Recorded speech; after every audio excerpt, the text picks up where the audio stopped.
At x is equal to 1, we have answer equal to 4, that is not equal to 0. So x is equal to 1 does not satisfy the curve.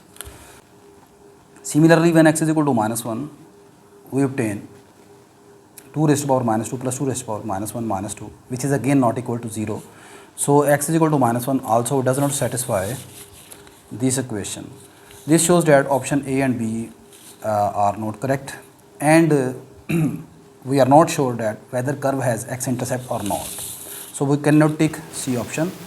So to solve this equation properly, we choose 2 raised to power x equal to y dash, and this equation will become a quadratic equation in y dash, and the remaining solution is this.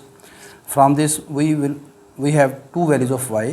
One is negative, so ignore that, and for positive values of y dash that is equal to 1, we have x is equal to 0. This shows that